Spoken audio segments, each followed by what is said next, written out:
말씀입니다. 나단이 다윗에게 이르되 당신이 그 사람이라.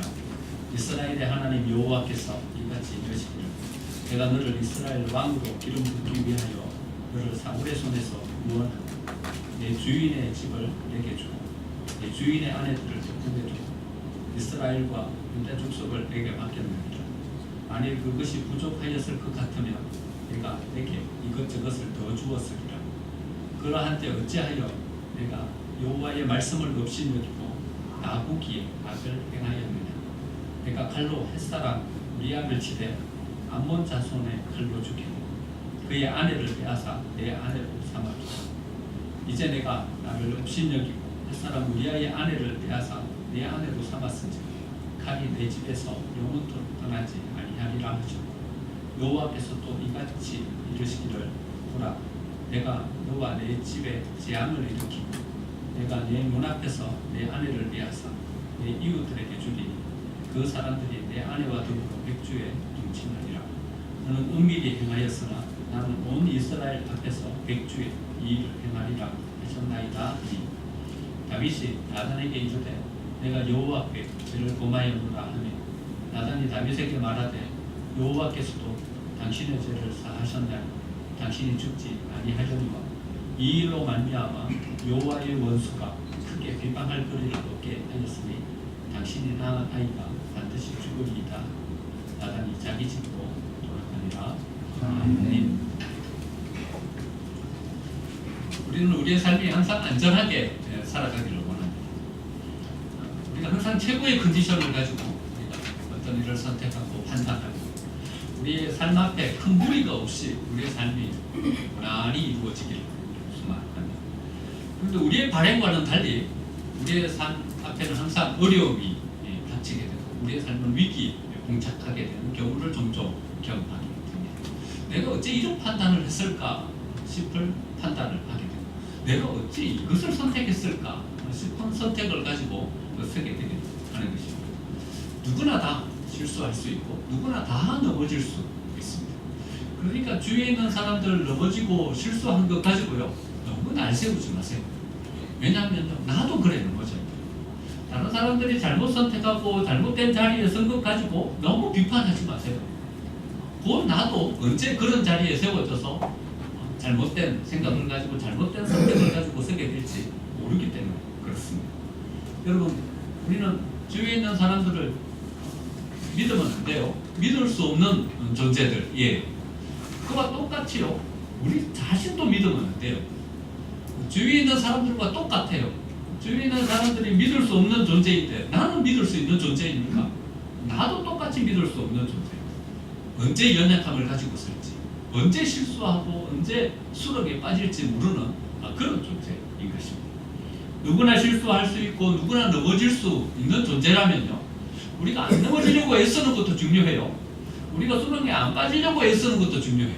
하지만 더 중요한 것은요 우리가 수렁에 빠졌을 때 어떻게 헤어나올 수 있는지 우리가 넘어졌을 때 어떻게 다시 일어설 수 있는지 그 비결을 더 중요한 것이다 생각합니다.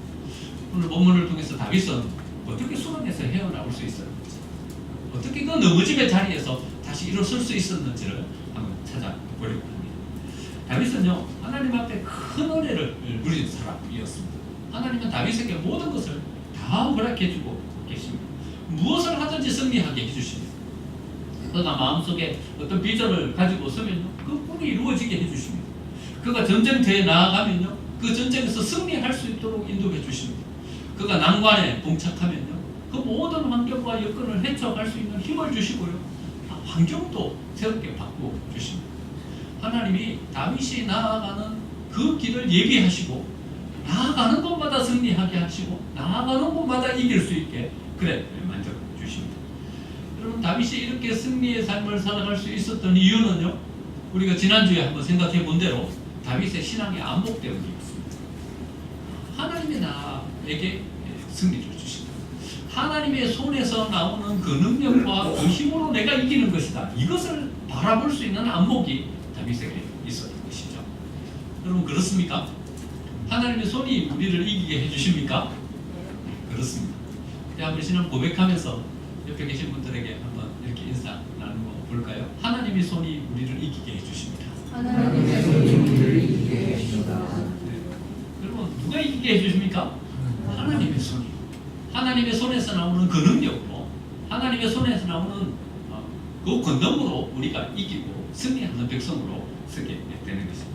오늘 7절, 8절 말씀에도 그렇게 말하고 있습니다. 내가 너를 이스라엘 왕으로 기름 붓기 위하여 너를 사울의 손에서 구원하고 이스라엘과 유다 족속을 내게 맡겼노라. 만일 그것이 부족하였을 것 같으면 내가 내게 이것 저것을 더 주었어. 그런데 7절, 8절 말씀에서요, 우리가 주목해서 봐야 될 단어가 있습니다. 맨 처음 시작을 이렇게 시작하고 있습니다. 내가 너를. 누가 주시는 겁니까? 내가. 누가요? 하나님이에요. 하나님이 주고 계시는 것입니다. 이스라엘의 왕으로 세우시니까 누구이십니까? 하나님이십니다. 다윗을 가장 존귀한 자리, 존귀한 자보다도 더 존귀한 자리에 세워주시니까 누구십니까? 하나님이십니다. 내가.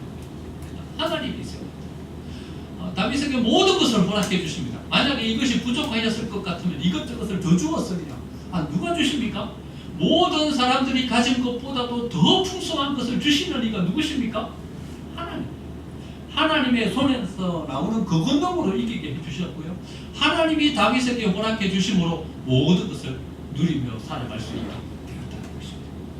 그런데 말입니다. 다윗은 하나님으로부터 주어지는 이 모든 것 그 뒤에 숨겨진 함정에 빠져버리고, 하나님께서 우리에게 은혜를 주시면요, 그 뒤에 함정이 있어요. 어떤 함정이 있냐면요, 자만이라는 함정이 그 뒤에 숨겨져 있는 거예요. 누가 이기게 해주십니까? 하나님이 이기게 해주십니다. 그런데 그 자만이라는 함정이 우리를 어떻게 세우냐면요, 내가 이겼다 이렇게 세웁니다. 여러분, 우리가 어떤 공공과 어려움 속에 어떤 것을 극복하고 서게 되면요, 우리는 하나님이 나를 이 공공과 어려움 속에서 구원하여 주시고 세워주셨다, 이런 믿음을 고백하면서 나아가야 되는데요, 우리는 이 자만 가운데 빠져버리게 되는 것입니다. 내가 이기고서 이 자만 가운데 빠져버리게 됩니다. 이 자만 때문에 다윗은 함정에 빠져버리고 말입니다. 다윗은 우연히 바세바의 아름다움을 보게 됩니다. 하지만 바세바가 누굽니까? 우리아의 아내입니다. 아내. 3절에서 그렇게 말씀하고 계시죠. 그는 엘리암의 딸이요 햇사람 우리아의 아내 바세바가 아내니까. 그는 아름다운 여인이었지만 이미 남편이 있는 여인입니다. 다윗이 왕이었지만 절대로 선을 넘을 수 없는 자리에 세워진 사람이었다는 것입니다. 더더군다나 우리아는 누구입니까? 우리아는 다윗의 충직한 신하였습니다. 그의 잘못을 가리기 위해서 우리아를 부릅니다. 우리아를 자기 집으로 돌아가게 합니다. 하지만 우리아는 집으로 돌아가지 않습니다. 11절에서 이렇게 말합니다. 우리아가 다윗에게 이르되 언약궤와 이스라엘과 유다가 야영 중에 있고 내 주 요압과 내 왕의 부하들이 바깥들에 진치고 있거늘 내가 어찌 집으로 가서 먹고 마시고 내 처와 같이 자리니까. 여러분, 우리와 같은 그런 신하가 어디 있습니까? 그럼에도 불구하고 다윗은요, 요압에게 편지를 써줘서 우리에게 죽게 만들어버립니다. 어찌 신실한 믿음을 가진 다윗이 이런 선택을 했습니까? 어찌 하나님 앞에 세워진 다윗이 이런 악을 행할까 싶을 정도로 다윗은 절대로 하지 말아야 돼요. 절대로 넘어서지 말아야 될 선을 넘어버리고 죄를 범한 것입니다. 여러분, 바세바의 사건을 기점으로 해서요, 다윗의 삶은 극명하게 갈리는 것을 보게 됩니다. 바세바와의 사건이 있기 전에 다윗은요, 무엇을 하든지 잘 됩니다. 무엇을 하든지 성공합니다. 무엇을 하든지 하나님께서 이기게 해주시는 그런 삶을 살아가게 됩니다. 여러분, 좀 앞으로 가서 8장 말씀을 한번 보실까요? 8장 말씀을 보면요, 8장 6절에서요, 또 하반절에 이렇게 이야기하고 있습니다. 다윗이 어디로 가든지 여호와께서 이기게 하십니다. 다윗은 승승장구하는 삶을 살아가게 됩니다. 14절 말씀 보면 또 이렇게 말씀하십니다. 다윗이 어디로 가든지 여호와께서 이기게 하셨다. 그럼 하나님 앞에 신실한 믿음을 가지고 서니까요, 어디로 가든지 이기게 해주시는 거예요. 그런데요, 12장을 기점으로 해서요, 13장부터는 다윗에게 어려움이 생기게 됩니다. 13장에는 어떤 일이 벌어집니까? 다윗의 자녀 암논과 다말 가운데서 절대로 있어서는 안 될 그런 일들이 벌어지게 되는 거예요. 분노한 암논의 오빠 압살롬이요, 다말의 오빠 압살롬이요, 암논을 죽이고 그 자식들 가운데서요, 형제가 형제를 죽이고 이런 일이 벌어지게 되는 거예요. 압살롬을 쫓아냈죠. 쫓아냈던 압살롬이 다시 돌아와요. 돌아온 압살롬이 15장에서는 어떤 일을 벌여요? 아버지 다윗을 향하여서 군사를 일으키고, 다윗이 얼마나 다급했던지요, 예상도 못했어요. 생각지도 못한 일이 벌어지는 거예요. 얼마나 다급했던지 신발실을 겨누은 것 없이 맨발로 좋은 목숨만 보아도 못 도망치고, 더 비극적인 일이 벌어져요. 이 반란을 진압하는 과정에서 누가 죽어요? 사랑하는 압살롬이 목숨을 잃어버리고 마는 것입니다. 16장에서는요, 시므리의 반역이 기록되어 있고요, 19장에서는요, 나라가 남과 북으로 갈리어져 가지고 서로 전쟁을 벌이고 분쟁 가운데 서게 되고요, 20장에서는요, 세바의 반란 사건이 기록되어 있습니다.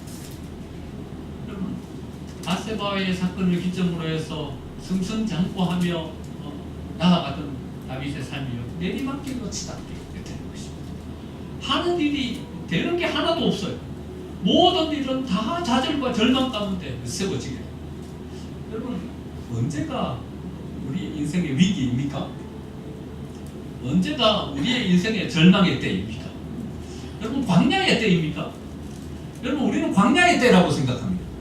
다윗이 사울의 군사들에게 쫓김을 받아갖고 목숨의 위협을 받으면서 광야에 있을 때, 이때가 다윗의 위기의 때라고 생각합니다. 하지만 여러분, 이때가 다윗에게 있어서 위기의 때입니까? 이때는 다윗에게 있어서 위기의 때가 아닙니다. 오히려 다윗이 세워지고 있는 때입니다. 오히려 다윗이 더 든든한 믿음 가운데 세워지고 있는 때입니다. 오히려 광야에 있을 때요, 다윗에게 사람들이 몰려들기 시작했어요.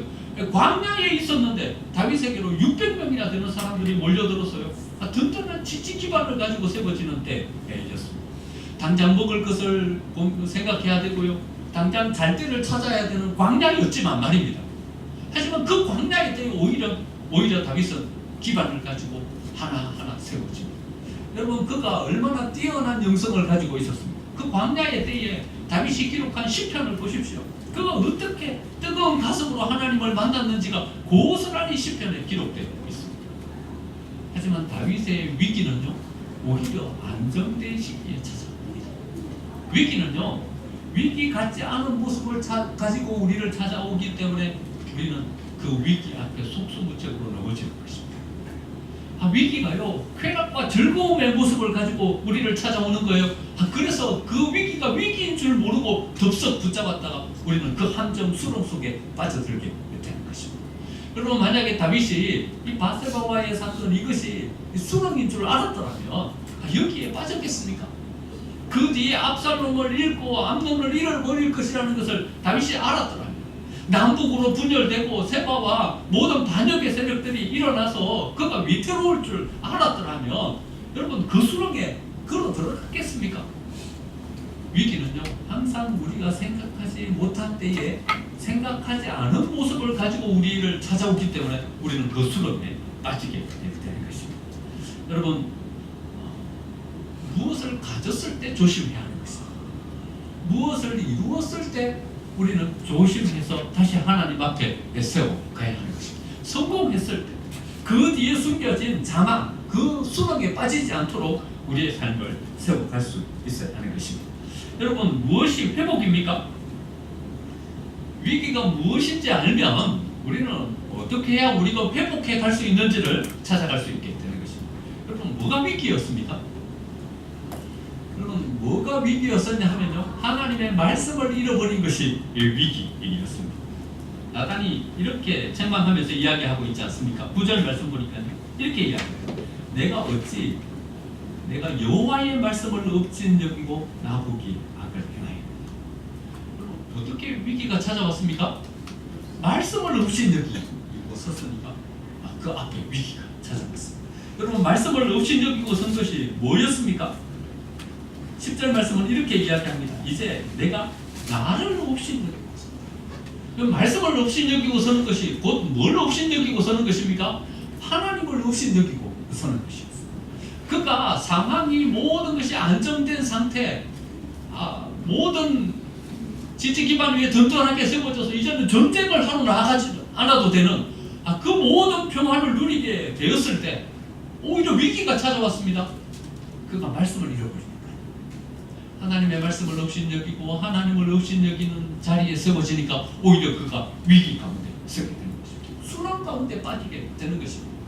여러분, 이 수렁에서 다시 건진받는 것은요, 하나님의 말씀을 다시 붙잡는 것입니다.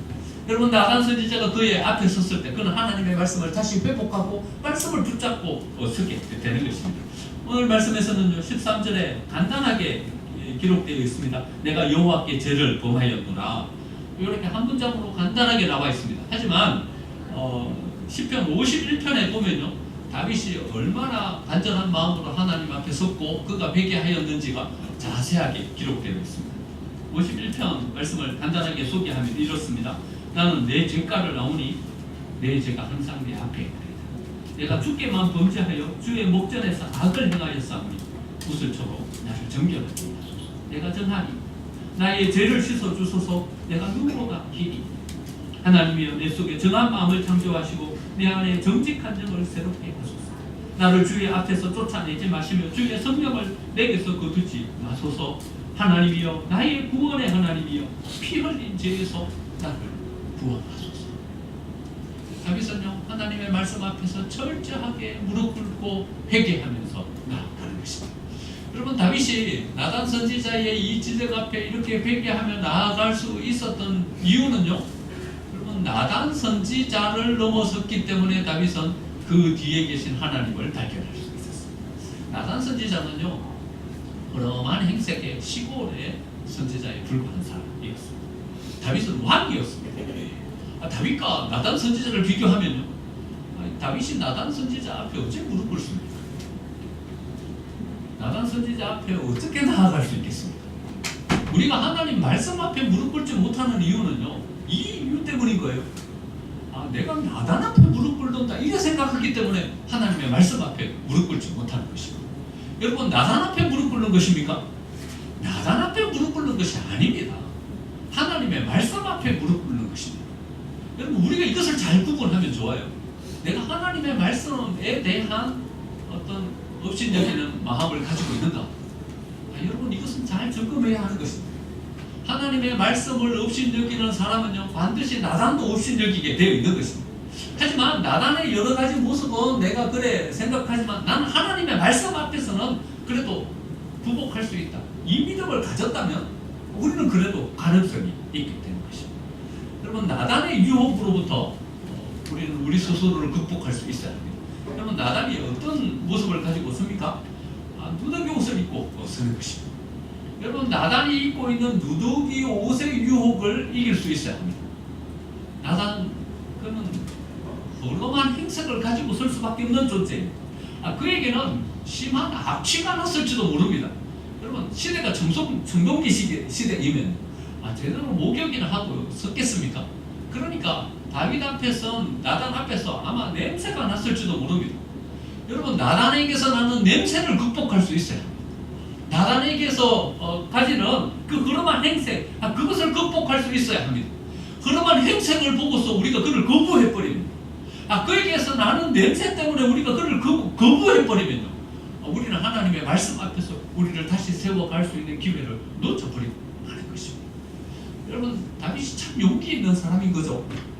그에게 이런 신앙의 용기가 있었기 때문에, 나단 앞에 무릎 꿇을 수 있는 이런 용기가 있었기 때문에 그는 다시 회복하고 설 수 있는, 그 수렁에서 건짐받고 하나님 앞에 생명을 다시 유지할 수 있는 그런 은혜를 누릴 수 있게 되었던 것입니다. 여러분, 반대의 사람이 바로 바로를 들 수 있는 거죠. 그럼 바로는 한 나라를 다스리는 왕이었습니다. 그런데 흐름한 행색을 가진 모세가 그 앞에 나타나는 것입니다. 모세의 모습이 어떠했겠습니까? 양을 치다 왔습니다. 그러니까 그 몸에서 무슨 냄새가 났겠습니까? 양의 노린내가 나지 않았겠습니까? 그가 들고 있는 지팡이는요, 양을 치던 지팡이였어요. 그 지팡이에는요, 양의 오물이 다 묻어 있는 거예요. 양이 오줌도 묻어 있고 양이 똥도 묻어 있는 거예요. 그러니까 그에게서요 이상한 냄새가 난 것입니다. 여러분 최고의 강대국이 미국의 모든 나라를 다스리고 있는 바로가 말입니다. 그 모세 앞에 무릎 꿇을 수 있습니까? 모세 앞에 무릎 꿇을 수가 없는 것입니다. 내가 왕인데 말입니다. 저 허름한 행색의 양측이 모세 앞에 어떻게 무릎을 꿇는 것입니까? 재앙은 닥쳤지만요 그의 마음은 점점 더 완악해졌습니다. 하지만 그의 교만이라는 자만이라는 그 틀 속에 갇혀서 바로 아무것도 볼 수가 없게 되는 것입니다. 자만이라는 그 수렁에 빠지니까요, 교만이라는 수렁에 빠지니까 하나씩 둘씩 잃어가기 시작하는 것입니다. 결국 자기의 아들을 잃어버려요. 그 다음에는 자기 또한 홍에 빠져서 목숨을 잃어버리게 되는 것입니다. 자기만 죽었습니까? 자기가 다스리고 있는 모든 백성들은 다 어려움 속에 빠져들게 되는 것입니다. 여러분 바로가 자기의 자만과 교만이라는 그 수렁에서 벗어나서 하나님 앞에 섰다면 말입니다. 그 애굽의 사람들은 더 이상 재앙을 당하지 않아도 되었을 것입니다. 첫 번째 태어난 자기의 아들들을 잃지 않아도 되었을 것입니다. 바로를 따르던 정예의 수많은 군사들은 홍해에 수장되지 않아도 되었을 것입니다. 여러분 우리가 우리의 자만이라는 이 수렁에서 벗어나야 합니다. 그리고 하나님의 말씀을 붙잡을 수 있어야 합니다. 하나님의 말씀을 붙잡고 서면요 우리는 넘어졌던 자리에서 다시 일어설 수 있는 것입니다. 우리는 수렁에 빠져도 그 수렁에서 다시 건짐 받을 수가 있는 것입니다. 우리가 이 자만이라는 수렁에 빠져서 거기에 성에 갇혀서 그 너머에 있는 하나님을 선택하지 못하기 때문에 우리는 넘어졌던 자리에서 다시 일어서지 못하는 것이고 빠졌던 진흙 구덩이에서 다시 일어서지 못하는 것입니다. 여러분 독사가요 새앙쥐를 사냥하는 것을 보면요 가서 덥석 맨 처음부터 잡아먹으려고 물지 않습니다. 어떻게 하냐면요 꼭 물어요. 꼭 물고요 그 다음에는 막 도망가는 쥐를요 뒤에서 천천히 따라 금방 잡아먹으려고 노력하지 않아요. 천천히 그 쥐가 도망가는 그 도망을 따라서 가는 거예요. 그러면 조금 가다 보면요 이제 쥐가 독이 다 퍼져갖고 무감각해지기 시작해요. 빨리 도망갈 수 없게 되는 거예요. 이제는 다 독이 온몸에 퍼져가지고 무기력한 상태가 되면요 그때 덥석 물고 잡아먹는 것입니다. 여러분 사단의 전략이에요. 여러분 우리가요 말씀에 대해서 무감각해진 상태가 되었을 때 이때가 우리의 생명을 잃어버릴 수 있는 위기의 상태라는 것을 우리는 꼭 기억해야 돼요. 말씀이 두렵지가 않습니까? 여러분 말씀을 업신여기는 자리에 우리가 행여라도 세워져 있지는 않습니까? 그렇다면 이때가 바로 우리의 위기의 때인 것입니다. 환경이 어려울 때가 위기가 아닙니다. 우리의 감각이 무기력해질 때가 바로 우리의 위기의 때라는 것을 우리는 꼭 기억해야 합니다. 다윗은 어떻게 이 수렁에서 건짐 받을 수 있었습니까? 하나님의 말씀의 기준을 회복하고 섰을 때 비로소 그는 그 수렁에서 건짐 받을 수 있게 되었던 것입니다. 하나님 앞에 무릎 꿇자 하나님은 그에게 약속해 주신 모든 것을 다 다시 회복시켜 주십니다. 물론 진흙구덩이에 빠지고 난 다음에는 옷이 진흙에 묻어 있는 것은 어찌할 수가 없는 것입니다. 우리가 물속에 빠지면요 옷이 하나도 안 젖고 그 물속에서 나올 수는 없는 것입니다. 옷은 다 젖어버려요. 진흙구덩이에 빠지면요 우리 옷은 다 진흙투성이가 되는 것입니다. 14절 말씀 이렇게 말씀하시죠. 이 일로 말미암아 여호와의 원수가 크게 비방할 거리를 얻게 하였으니 당신이 낳은 아이가 반드시 죽으리라. 옷은 젖는 거예요. 옷은 진흙이 묻는 거예요. 이것까지 어찌할 수는 없어요.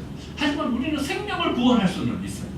하나님께서 우리에게 허락해 주신 은혜는 우리는 보존하면서 나아갈 수 있어요. 첫 번째 아들은 잃었어요. 하지만 누구를 얻었습니까? 다시 솔로몬을 얻게 되는 것입니다. 하나님께서 그를 지켜주시는 그에게 약속해 주신 그 약속은 성취할 수 있게 되는 것입니다. 다윗의 당대로 왕으로서의 어떤 자유가 끝나는 것이 아니라 솔로몬, 르호보암 계속 그 왕의 자리가 이어지게 되는 것입니다. 곧 이어서 아수르가 세워지게 됩니다. 이 아수르는 강력한 제국이었습니다. 아수르에 멸망받지 않은 나라가 없습니다. 에돔도 아수르에 멸망당했습니다.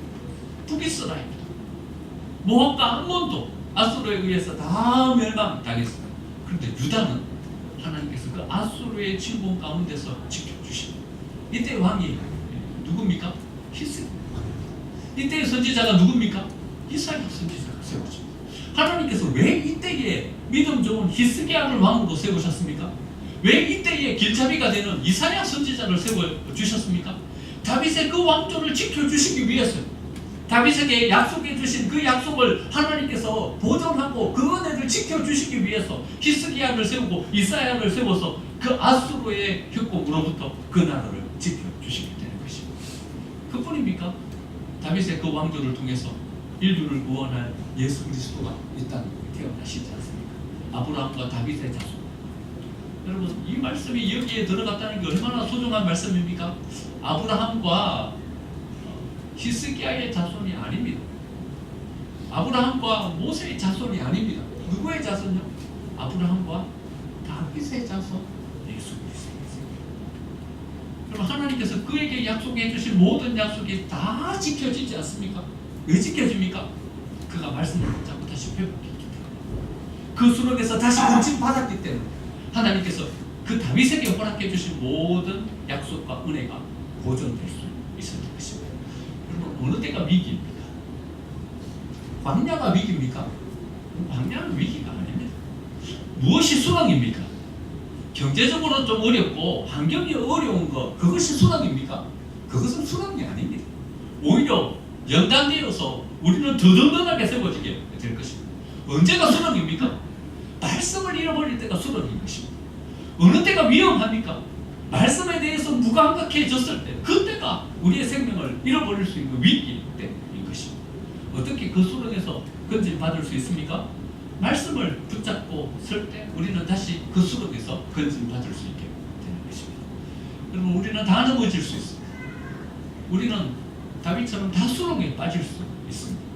인생 살아가다 보면요, 한두 번쯤은 이런 수렁에 빠집니다. 살아가다 보면요, 허다하게 우리는 넘어집니다. 안 넘어지려고 애써야 합니다. 그래야 우리 옷에 진흙이 묻지 않습니다. 수렁에 안 빠지려고 애써야 합니다. 그래야 우리 옷이 물에 젖지 않습니다. 하지만 빠질 수밖에 없는 것이 우리의 인생이지 않습니까? 그렇다면 어떻게 해야 우리가 우리의 목숨을 잃지 않고 거기에서 건진받을 수 있는지를 우리가 명확하게 알아야 되는 것입니다. 어떻게 해야 합니까? 하나님의 말씀의 기준을 회복하는 것입니다. 말씀 붙잡고 설 때, 다윗이 말씀에 부복하고 서서 나아갈 때 하나님께서 그에게 허락해 주신 모든 은혜를 보존하고 지킬 수 있을 것입니다. 우리도 말씀을 붙잡고 서서 우리에게 허락해 주신 하나님 은혜를 다 회복하고 서시는 우리 생명수의 모든 가족들이 되시기를 간절히 축원드립니다. 이 자리에서 일어나서 이렇게 찬양을